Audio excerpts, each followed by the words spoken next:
Pearl Jam on 103.1 WRNR. We have a special guest in the studio, and it is the mayor of the city of Annapolis, Mike Pantelides. It's good to have you here, Mr. Mayor. It's good to be here and work with you for the first time. I'm looking forward to it. You know, I thought for sure you were going to come in here and just start slapping me around because I gave you a nickname that we've used here at the station, and I know you're not a big fan of it, so I'm going to be respectful and not call you by that today. Well, I appreciate that, but you get thick skin being in politics. I was going to ask you, that's the first thing I wanted to ask you about. Is it everything you dreamed of, and how did you get such thick skin so fast? Well, yes, it's everything I've dreamed of. You know, it's a true blessing and opportunity to lead the city you grew up in to accomplish things. The thick skin, you know, you just have to get over it. You know, starting off the bat, there's a lot of people that aren't going to like you, that are jealous, but as long as you work hard, achieve your goals, you know, you have a sense of fulfillment at the end of the day. You kind of roll it off. And a lot of people don't realize what goes on in Annapolis really has a ripple effect of for folks who live in the North County or across the Bay Bridge, Stevensville, or whatever the case may be. What goes on here kind of, you know, really affects their lives as well. What's some of the initiatives, some of the things that you've been working on this summer? Well, there's a couple things we're doing.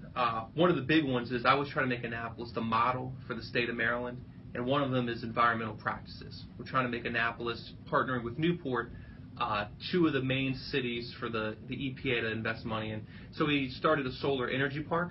Basically, we took a landfill we had, and we're building the largest solar park on a closed landfill in the entire country. Okay. And it's going to make the city $5 million over the next 20 years, create about 50 to 60 jobs. Is it just going to be like the glass plates out in the middle of this landfill and sucking up the sun and then turn it into... Well, the company we're working with does it all over the country. So what they're doing is they're putting a fence around it. They're taking about 80 acres, and it's enough to power over 2,000 homes. So you'll be able to power some of the 2,000 homes here in Annapolis.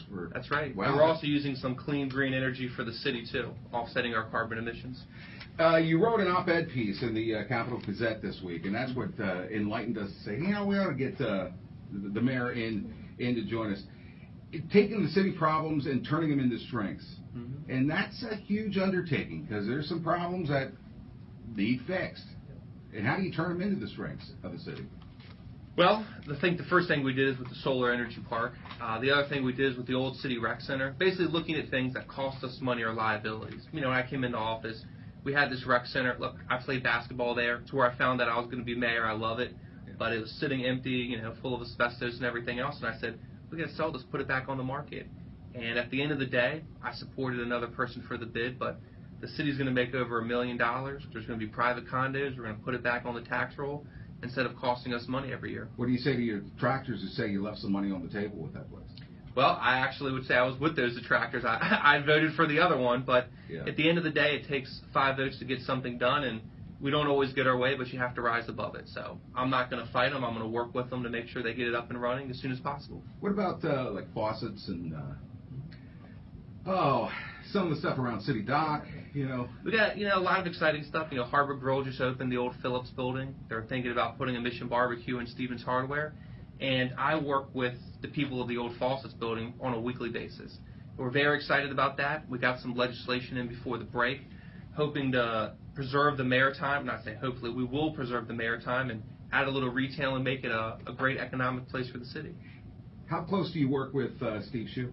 Very closely. We meet on a monthly basis, and we're actually rolling out a big MOU, Memorandum of Understanding, on the 27th. I hope you can make it. We have some historic and unprecedented partnerships, as they say, between the city and the county. Everything from planning on Forest Drive to traffic to the heroin task force we're working on. So we're really trying to bring the two jurisdictions together. I didn't realize the heroin task force, how involved you were in that until we had did some stuff with the I don't want to call it an open house, but it was at Anne Arundel Community College. Mm-hmm. And it was the question and answer session and get to know some information that folks didn't know about heroin addiction. Right.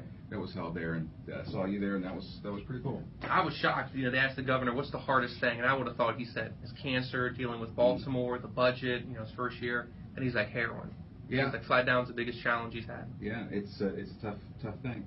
Appreciate your time. Yeah, it's great being on here. Now that we've done this, and now that we've gotten all the stuff out of the way, Now we can have fun. Next Okay. time you come in, we'll talk about something totally unpolitical.